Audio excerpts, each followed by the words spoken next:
Hey, beautiful friends, welcome to this episode of The Robin Graham Show. How often do you find yourself frazzled? Maybe in a state of avoidance, maybe wanting to completely flee a situation, or ready to put up the dukes and just give it the 1-2 punch because you feel so aggravated and irritated that things aren't going the way you want them to go.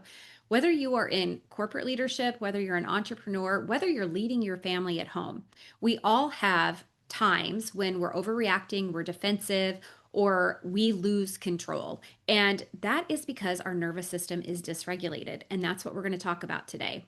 The statistic that's floating around out there is that we spend approximately 70% of our time in a state of nervous system dysregulation, meaning fight or flight. So, where do you sit? Where do you fall in that statistic? Welcome to the Robin Graham Show, a top 1% globally ranked podcast for high achieving Christian women in leadership.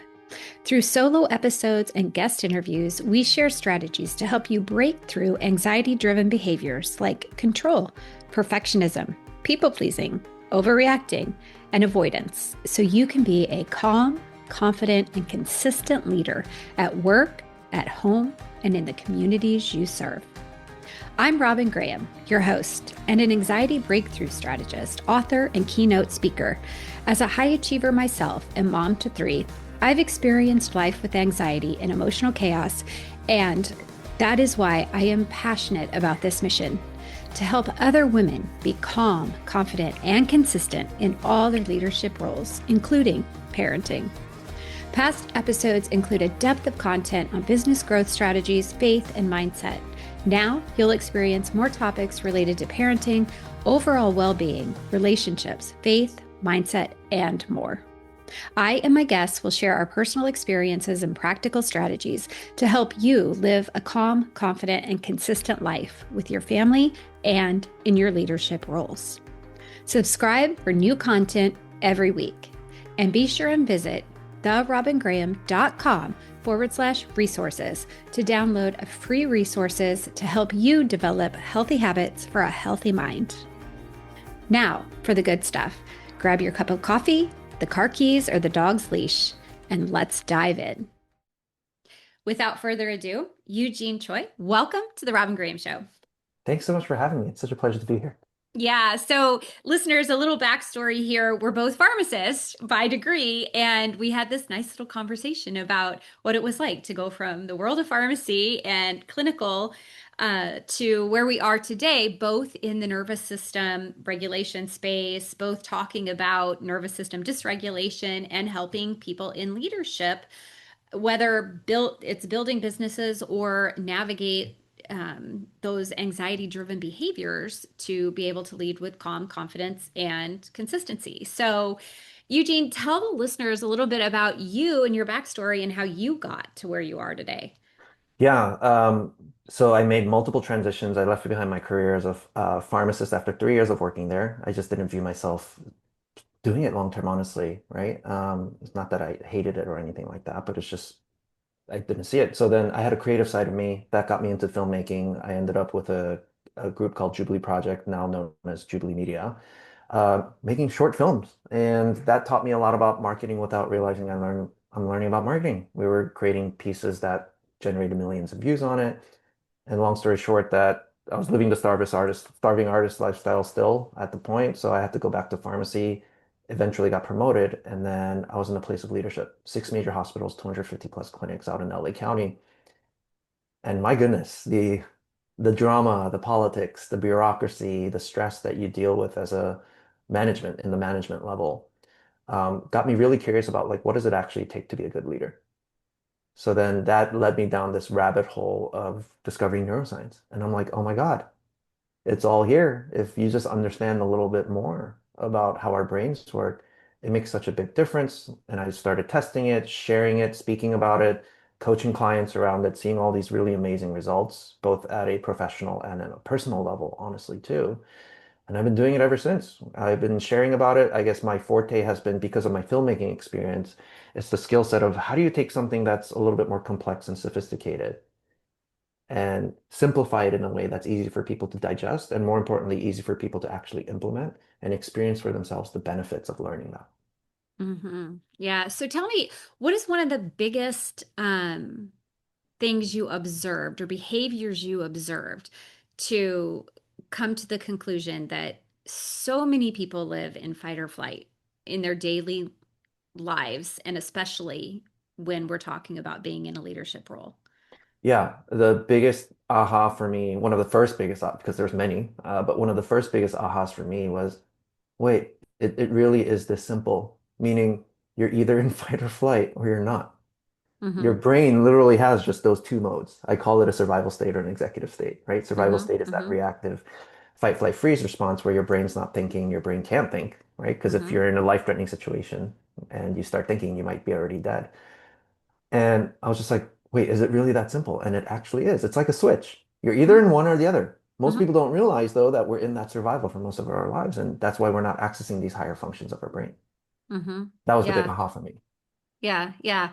And so when you're working with people, with clients or when you're speaking, what what would you say has benefited people the most? I mean, we know there are so many different ways that we can regulate our nervous system to shift from being in fight, flight, freeze, or fawn to being able to access our prefrontal cortex, our executive center, our brilliant center of our brain.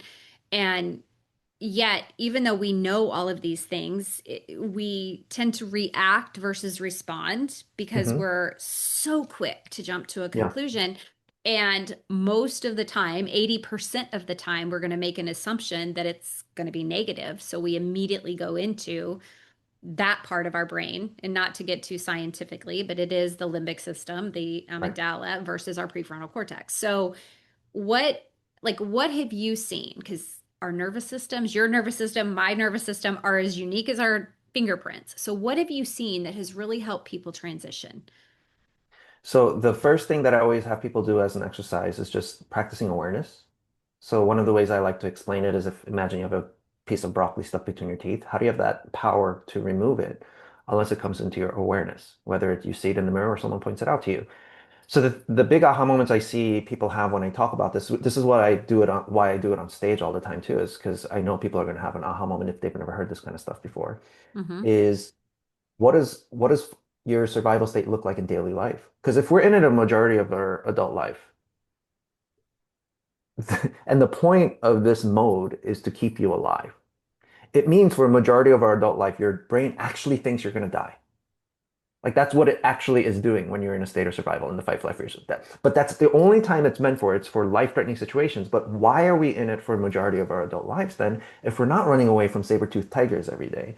So that was the big aha. It's just like people didn't, a lot of people I realized is, oh, they just weren't aware that, look, your brain actually thinks the way it processes information, emotional pain can be just as painful as physical pain. So when we're going through all this stress, all this anxiety, all this frustration, anger, annoyance, all these feelings that don't feel particularly comfortable, your brain literally views it as a life-threatening situation. So then if we take this a level deeper, the question is, well, are we paying attention to what this actually looks like in our daily life? So this is why I love breaking down what the fight, flight, freeze looks like on a daily life when it comes to emotional survival. Physical survival, very obvious, right? You're gonna Mm-hmm. pick up a weapon to fight. Like if there's a tiger in front of you, someone's trying to harm you, pick up a weapon to fight. You're gonna run for your life in flight, or you're gonna play dead and freeze. But there's a lot of nuance and subtleties here but what does emotional survival look like? Well, for example, what does a fight response look like? If you get into an argument, someone says something hurtful, you feel offended, your brain literally views that person as a threat now that's trying to hurt you, and then you're trying to attack that person. And it's most heartbreaking when it's a loved one, right? I'm guilty of this Mm-hmm. with my family plenty of times, right? We literally try to attack our loved ones. We're fighting, usually verbally attacking them. And unfortunately, in some places, it's physically attacking that person. That's a fight response, an emotional fight response. What's an emotional freeze response? Emotional freeze response is when we procrastinate. It's because of some sort of fear there. What if I do this now? I look stupid. What if I do this now and I find out I'm not capable? So we avoid the task at hand in flight. And it's just paying attention to that. That's what it is. It's a flight response. Sometimes it's physical avoidance. One of the stories I love to share, being a Korean person, is in New York City where I grew up, we would take the subway to high school every day. And my friend and I are heading to the subway station one morning. He's Korean also. And you see this Korean like grandma by the subway station with a bunch of pamphlets, clearly trying to convince you of something. And what this lady was doing was she's handing out pamphlets to try to convince you to go to her church. And my friend and I were in our flight mode now. We're like, oh God, like we don't want to talk to her right now. Like we just want to get to school. And you see her approaching us from the corner of your eye. And she says, 한국 분이세요? Which translates to, are you Korean? And my friend, remember when you're in fight flight, your brain's not thinking, you're just reacting. So Mhm. without thinking, he goes, 아니요, which means no, but he just responded in Korean. She's asking us, are you Korean? In Korean. And my friend said no, but he said it in Korean. So I bring this story up because this is what happens when our nervous system's not regulated. This is why we make mistakes that could have been, prevented, simple mistakes, easy Mhm. mistakes, right? That Mhm. could have been prevented that made a, big detriment. Freeze response is kind of like when your kids get caught in a lie or something like that, you see their nervous system, right? Freeze. It's their brain going, quick, pretend you don't exist right now. Play dead. And maybe this Mhm. person will stop bothering you. So those are like some examples at a high level of what fight, flight, freeze response looks like. And one of the things like I go over with a lot of people that really nail it down deep is it gets even more subtle. Like, what does a fight response look like on a daily basis? The need to be right. Why do we have a Control. need to be right? Control. Why do we Mhm. fight to control? Yeah. Why do Perfectionism. perfectionism is a fight response? Mhm. Overworking can Mhm. be a fight response. People pleasing to try to win someone's approval can be a fight response. Mhm. You know, the need to prove yourself. Like, why do we need to prove ourselves unless a perspective we carry about ourselves is not so great, unless we already view ourselves in a not so great light? Mhm. So that's one of the things I realized. And I remember a client of mine who achieved everything you could want on paper. He had like the multi-million dollar business, the beautiful family, the beautiful home, all of that. And he's in his 60s now going, why am I still so anxious and stressed out all the time? And we're going over the fight response, and he has that aha moment going, oh my God, I spent my whole life trying to prove to people that I'm better than my older brother. His older brother was an NFL football player. And my client was sharing a memory with me when he was in high school. His high school football coach said to him, I was like, never gonna be as good as your brother. Mhm. When we feel that type of emotional pain, we can't help but react. And some people stay stuck in that fight response for our whole lives. And it always leads to a lack of fulfillment or burnout. Mhm. And I remember another client of mine too, kind of similar situation in terms of like, this was a guy that went from rock bottom to building a very successful company. And he was debating with me. He's like, no, you need that fight response sometimes. You need the survival state sometimes, don't you? And I was just like, well, technically speaking, it's only useful when your life is in danger, right? Like your Mhm. physical life. And then he started debating with me. He's like, no, like he hit rock bottom. His second wife was leaving him because she was cheating on him. First wife cheated on him too. And the court still ordered him to pay over $2,000 a month in child support. And he went broke. He was like, I remember the day when I went broke and my son came up to me and asked me for ice cream. And I couldn't buy him an ice cream, so I'm scrounging through all of the coins in the house to go to that stupid coin exchange machine to buy him the ice cream. And he was like, that was the day I had to keep my head down and my shoulder up and I had to bash through concrete wall. When we're in survival, we feel cornered, right? With no option. Mhm. I had to bash through concrete wall to get to where I did. And I was having a conversation with him. I was just like, because we had that relationship now, I was just like, well, that's totally valid. It's totally fair. That's a valid point you're making. And I said, what if, because this is not about what you should have, could have, would have done, because past is the past. But what if because you teach yourself nervous system regulation and you're able to get yourself out of a survival state, even if it's just for a moment, it helps you put your head up and your shoulders down, even if it's just for a moment. And you might notice those concrete walls you thought you had to bash through, that you were cornered into, were only 3 feet wide. Mhm. So what I mean by that is when we're in a state of survival, when we're in our fight responses, and a lot of us high performers are actually in a fight mode, right? Mhm. When we think we're doing well, we're actually just in a fight mode. What happens is your brain goes into tunnel vision. If a tiger walks into your room, are you going to look anywhere else except where that tiger is? You're going to be in tunnel vision. But what if outside of this tunnel are better ideas, better solutions, creative ideas, more efficient solutions? But because we're in this tunnel vision, we can't see outside of that tunnel. Mhm. And most people don't realize outside of this tunnel are probably just the information you were looking for to begin with that can help you. So there's that saying, work smarter, not harder. When we're in our fight mode, we're working harder, but not smarter because your brain Hmm. literally can't think. So if you ever met that person, it's like, there's a better way to do this. And they're like, no, I'm going to continue doing it because I'm used to the way I'm doing it. Hmm. So fight response, those are very subtle fight responses, which is, I think a lot of leaders struggle with this because they're Hmm. great at working hard. They're Hmm. great at just fighting, fighting, keeping their head down.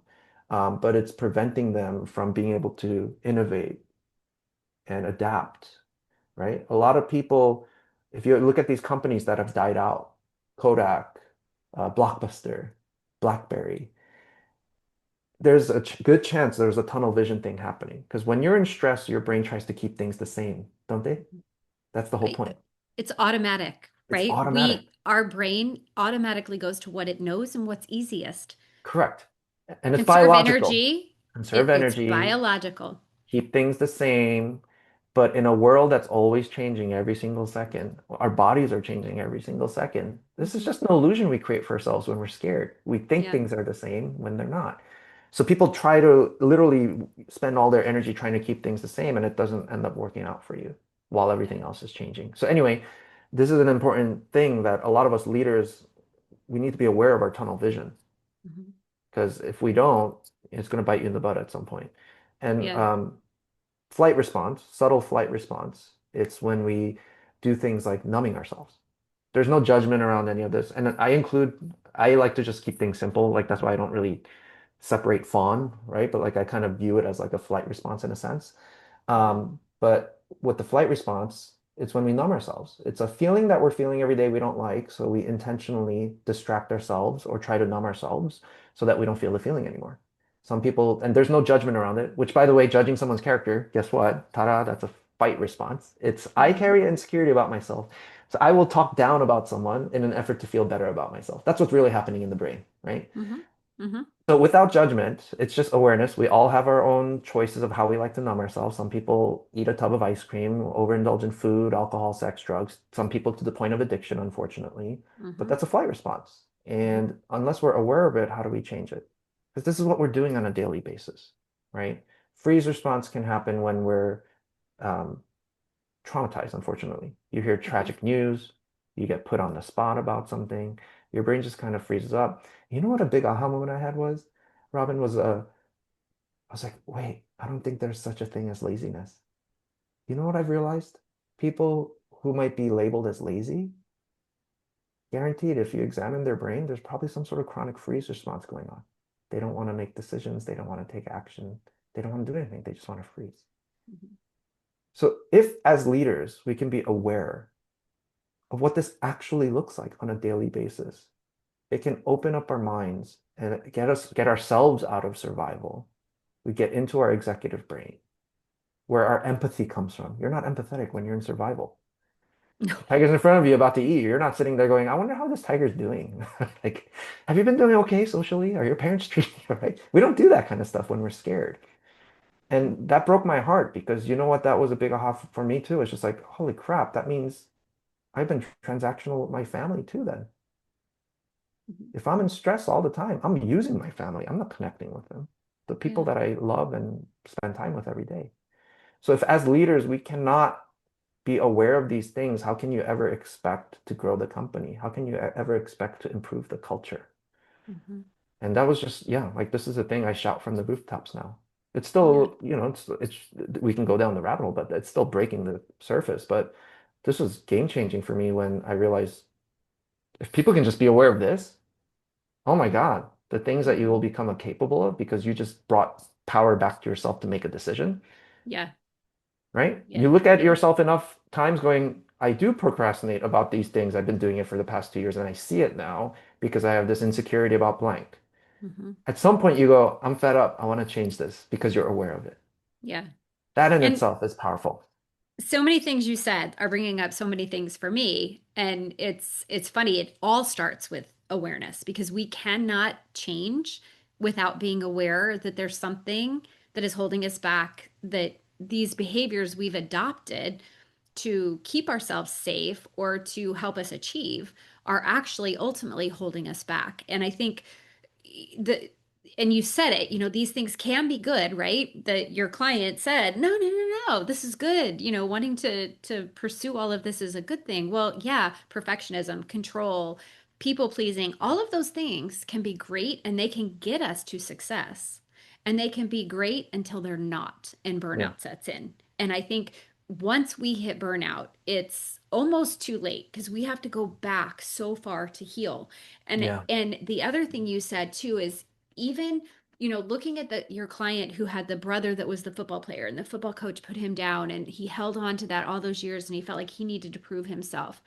How many of us have had someone say to us something when we were younger, or how many of us experienced a trauma that maybe we didn't understand at the time was trauma, but our brain has held on to those things. And so, if we're not open to recognizing what's happening in our life and where that's coming from, we're never going to heal. We're never going to change. We're never going to be able to renew and transform.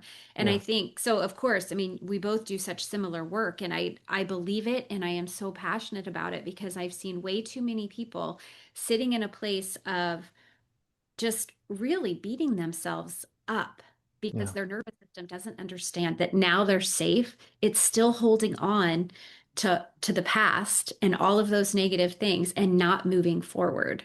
Yeah. Yeah, it's such a powerful transformation because sometimes like, you said it, that like the man that who was told he wasn't as good as his brother, if our we experienced emotional neglect, if we experienced any type of emotional wound or trauma, we tend to drive ourselves to those states of perfectionism, control, people pleasing, just to keep ourselves afloat. And that's really all we're doing. Yeah. But people recognize us for the hard work. People recognize us for achievements that those Yeah. things are driving, but it's not sustainable because our body and our brain are not meant to withstand that type of pressure Yeah. long term. Yeah. And the world rewards fighters, but our bodies Yeah. are not meant to be in fight, flight long term. No. Most No. people don't realize like how much energy your body is wasting when Yeah. you're in fight, flight. You have to think about it. Your heart's beating faster, your lungs are overworking, your Yeah. digestive system is slowing down because it's not a time to be eating food if you're about to die, right? So this is why a lot of people are stressed out chronically, have digestion Hmm. issues, no surprise Yeah. there. Reproductive Absolutely. issues, right? Women who are Yep. trying to conceive, like your reproductive system's not on when it thinks it's about to die, right? Hmm. So it's just so fascinating because like, and what happens for us when we're in a lot of these emotional types of stress is imagine you go to a dark forest, right? And you hear a scary noise. Where does your brain focus? Outside of you or internally? It focuses outside of you. But most people don't realize that's the same exact thing happening when you're carrying some sort of emotional discomfort, some sort of emotional wound. Your brain reacts to it in a state of survival. And boom, where does your focus go? It goes on the outside. So we spend our whole lives trying to change things on the outside, never looking on the inside, thinking, if I get this blank, right? If I get this relationship, if I get this money, if I get this status, maybe I will finally feel better about myself. But how many people are out there? For some people, it takes decades to have that awakening going, wait, I have these things. Why am I not? Why am I still not feeling better? Hmm. Because all Yeah. along, it was something going on inside of you, not outside of Yeah. you. And I think Yeah. that's the key thing here is just like our brain kind of gets tricked into focusing on the outside when we're going through emotional stress. Hmm. So And that's, I think, where the overreacting comes into play. We don't respond, we overreact. yeah, And what does that do? That destroys relationships over time yeah, because it breaks down trust. And if there's a lack of trust, there's not going to be achievement on the other side of that. yeah, yeah. You know, And so when you're a leader, especially, you're working towards something and you're leading a team and these things are happening at work. So then you're frustrated that they happened at work. You come home, you're frustrated because now there's chaos at home and you're overreacting at home because of the pressure you experience during the day at work. And it becomes a vicious, I call it an anxiety response loop because it literally is just this vicious cycle. And yes, it's really hard to break unless you understand that okay, this is something that's happening because I'm not settled inside. exactly. Yeah. And it's contagious. Yeah. They Your kids learn discovered, to react yeah, that way. your Yeah. kids, how do you come off to people when you're in a state of survival? If you're in a Yeah. fight mode, yelling at people, being aggressive with people, do you think that creates connection and trust and loyalty with your team? No. Absolutely not. What about when you're in a flight mode? You just checked out, you're disengaged. Will people respect you as a leader? No, because they're disconnected to you. Same thing with the freeze. If you're a leader, you need to make decisions. Are you making the Mm-hmm. decisions when it matters? No, because you're in freeze. It's going to come off to your team is going to pick up on it whether Mm-hmm. they're realizing it or not, because we actually have something called mirror neurons. This was discovered with the whole monkey, right? Yep. Where Yep. the monkey was eating peanuts, they would see which part of the brain lit up, and then the researcher, while he was on break, ate a peanut, one of the peanuts himself, and then the same part of that monkey's brain lit up as if the monkey was eating it. Meaning Yeah. you can sense someone else's state, which is Mm-hmm. why if you see someone get really hurt, you go, ooh, you wince in pain, and you kind of feel that pain. So most people don't realize that. Like this is contagious. So if Mm-hmm. you're doing it at an organizational level and you're not, so one of the stories I share here, like, because this is very emotional for me, is this like I used to say this phrase to my daughter when she was younger, like at 3 or 4 years old. When she wouldn't listen to me, I would say this phrase, "You're making me so mad right now." And studying all this neuroscience stuff, afterwards, I'm reflecting, I'm going, wait, hold on.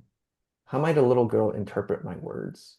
How might my daughter interpret my words when I'm saying she's making me mad? Number one, she's going, oh, there must be such a thing as me being the cause of someone else's emotions, which is totally untrue, right? And I'll explain why. And number two, I'm like, oh my gosh, what happens when she becomes an adult and she adopts that belief that she can be the cause of someone else's emotions? What if she has a boss one day at work or something like that overworks her, unethical, and making her do more things she doesn't have to? And because she's afraid of making the boss mad, like she's afraid of making dad mad, she complies. She goes into a flight mode, and people pleasing can also be a flight mode, right? She goes Yeah. into a flight mode to avoid conflict. She'll say yes when she wants to say no. And the thing that really got me was like, oh my God, what happens if she's in a relationship one day and her partner's trying to force her to do something that she doesn't want to do? Because she's afraid of making the partner mad. She'll say yes when she wants to say no. And that broke my heart. And that's Mm-hmm. when I went up to her and apologized. And I said, you can never make anybody mad. And I explained to her, mad people are scared people. If you go to a mommy lion with its babies, and it's going to use anger to get you to back off because it's feeling very vulnerable. Daddy has a lot of issues because I used to have a very rough relationship with my dad. And I used to think these thoughts, if I'm ever a dad, I'm not going to be a bad dad like him. So when my daughter's not listening, what's my brain doing? It's going, hey, she's not listening to you because you're a bad dad. Mm-hmm. And I go into fight response and I literally attack my child verbally. And that taught me a lesson in ownership. You know what ownership is? I changed my language from you're making me mad to I'm feeling bad. Mm-hmm. This is ownership. If you're a leader of a company, are you willing to own something is going on inside of you that you feel vulnerable about for whatever reason, because of your life experiences, because of your perspectives and your beliefs, that you're feeling vulnerable right now, which is why you're getting mad. Are you willing to own that? Or my team's frustrating me, my team is this, or whatever. Mm-hmm. That was a great lesson in leadership that I learned. Yeah. Because it's easy to blame the team. It really is. Yeah. Right? You didn't do this, you didn't do that. But then at the end of the day, it's just like, who hired that person? Right? Yeah. The Yeah. leader. So anyway, Yeah. that was like a big aha moment for me in a lesson in ownership, especially in leadership. Yeah. Yeah. 100%. And I think I it's hard. It's hard to take that awareness, acceptance, and ownership. And it takes all three in order to transform. Yeah. So I think it's yeah. So if you had to tell the listeners, like, okay, this conversation has made them aware, what's their next step? The next step is learn. Uh, the three phases that always bring people through is awareness, training, learning some of the science and how to apply it. It's so game changing and implement it. That's the phase Mhm. three. If you don't Yeah. implement it, you don't experience the benefits for yourself. Yeah. Yeah. And one It's of the the things that, action. It's yeah, the action. Yeah. one of the things I often encourage is so one story I often share too. It's I got to briefly get trained by this lady named Rhonda Britton, and she's a life coach. And I just have to give quick context of her backstory. At 14 years old, she was the sole witness of murder suicide. that were her Mm. parents. Ugh. Dad shot mom, and then shot himself afterwards. And yeah, it's a trigger warning. So how does she deal with that? Major survival response: fight, flight, freeze. How does she Hmm. fight? Straight A student. How did she flee? She became an alcoholic and she attempted suicide 3 different times. How did she freeze? Plenty of mornings she woke up, didn't want to get out of bed, didn't want to make any decisions. Yet she turned her life around at one point. She turned her life around so much that she became this well-known life coach. She had her own Emmy Award winning television show in the 90s. She got to go on Oprah not one time, but 2 times. She was invited as a guest on Oprah twice. And she said this phrase to me that shook me to my core. She said, "Until you're willing to be wrong about everything you know, nothing will ever change." And I'm highlighting the word willingness because there's a very good chance if you're listening to this that you're in your own tunnel. We all go into our own little tunnel vision. But what most people don't realize is if you're willing to look outside of the tunnel, sometimes you find some amazing things, new Hmm. information, new relationships, new opportunities. But a lot of us are just afraid to go outside of our own pattern of thought. 90 to 95% of our brains go subconscious by the time we're about 35 years old because our brains are very efficient. What I mean by subconscious is it's basically on autopilot. That's what most people don't realize. Majority of our brains on autopilot. You don't go down the Yeah, stairs going, always. let me put my left foot out, let me put my right foot out. It's very efficient. You can do it without thinking. Most people don't Hmm. realize the same exact thing applies to your thoughts, your feelings, and your actions. We Hmm. think 70,000 thoughts a day, 90 to 95% of those thoughts, same thoughts as the day before. Same thoughts as the day before. Majority of those thoughts, not so nice thoughts about yourself. So what state Hmm. does that put you in? Survival or executive? Those thoughts literally create our feelings. Hmm. If you had a brain scan tied to your head, you would see electrical activity occurring in your brain. What's happening is these chemicals are passing between your brain cells and your nervous system, making its down way your spinal cord, hits one of your hormonal glands, and it's releasing a hormone, and that's when you're feeling your feeling, the emotion. So if you're a person who thinks angry thoughts a lot, you have all this electrical activity happening, all those neuropeptides, neurotransmitters making its downway spinal cord, hits one of your adrenal glands. Adrenaline's pumping out of your adrenal glands, and now you're feeling the feeling of anger. But you and I are pharmacists. Most people don't realize, just like you can get addicted to a chemical drug because your body starts upregulating all those cells for that particular substance, we can get addicted to our feelings too, because they're chemicals too. So if you're a person that feels angry all the time, your body might have just gotten used to it. And for efficiency purposes, it just keeps looking for that anger. So you might Hmm. wake up one morning and you go, hey, I'm not feeling the anger. Your body's going just like a drug addict going, hey, brain, give me my anger. You might think about something you're angry about, whether it's your team, I don't know, your in-laws, whoever it is, right? And now you're feeling angry and you're going, oh, I'm so stressed out, while your body's going, oh, I feel so good. I got my fix. Hmm. Your body can get used to a feeling too on autopilot. And because of those feelings, we act or react to those feelings, do we not? And then there's the loop over Hmm. and over again, There's the rinse and loop. repeat every Yep. single day. So the Yep. better we get at being aware and getting to the root cause of our survival responses, of why we're surviving, which 100% of the time, it comes down to how you view you, your Hmm. relationship with you. Yeah. And your willingness to be aware of this and go outside of your own tunnel will help change things. It will help you get the power to change the autopilot that's not working for you. It will help you develop a better culture, a better personality that people can connect with, etc. It's just, yeah, I mean, we can talk about this stuff all day, but like Oh yeah, I could it's literally. so literally, But but I I've I seen think it work way too many times for me not to believe in it anymore.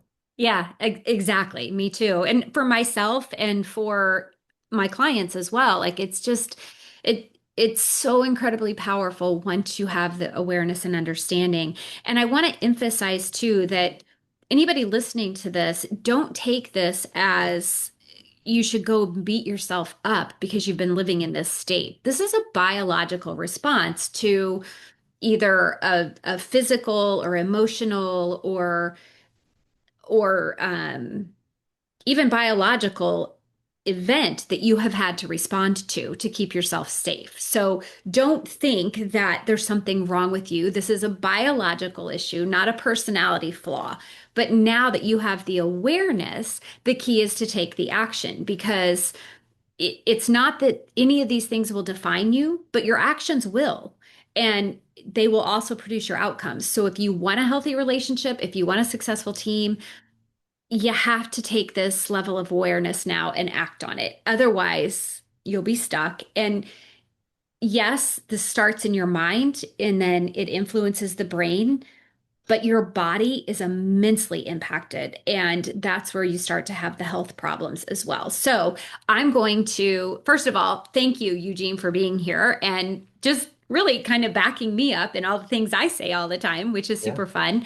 But it's always nice to hear the stories and the extra perspectives too, because it just adds more depth to the understanding. And for everybody relates to a different set of information. So I think it's awesome to have your Yeah. perspectives here. So thank you for that. How can the listeners learn more from you, connect with you, work with you? Yeah, I'm at eugenektroy.com. If you ever, for speaking engagements, etc. I have a little community that I'm forming as well. That's where they can find me, or you can reach out to me in LinkedIn and Instagram as well. That's awesome. I think Yeah, we're connected on LinkedIn. yeah, That's how we met, I think. yeah. Um, Through a anyway, mutual pharmacist friend. Yeah, yes, that's right. That's right. yeah, Yes, yes. As pharmacists, we stick together, yeah. even though none of us are practicing anymore. It's Exactly. so funny. But those degrees did serve us well, and they lent to Oh everything yeah, that we do today. So I think that's awesome. And listeners, I want to encourage you. I am going to put a couple of links in the show notes to other episodes that are related to this subject, just to give you more information, more support, more help. But there's an episode on self-talk and how so many of those thoughts are the same today as they were yesterday, and negativity bias and what all those things actually mean. And then another episode with Dr. Lee Warren where we talk about self brain surgery and really going into changing those thoughts so that we can heal. And something I want to emphasize too is that your thoughts and your feelings quite often lie to you. Very few of them are actually true. So as you're listening to this, or go back and re-listen to this, or as you're thinking about this later in the day, just really make sure that you're aware of what is going through your mind, what is true, what is false. Would someone else be thinking the same thing about you that you're thinking about yourself?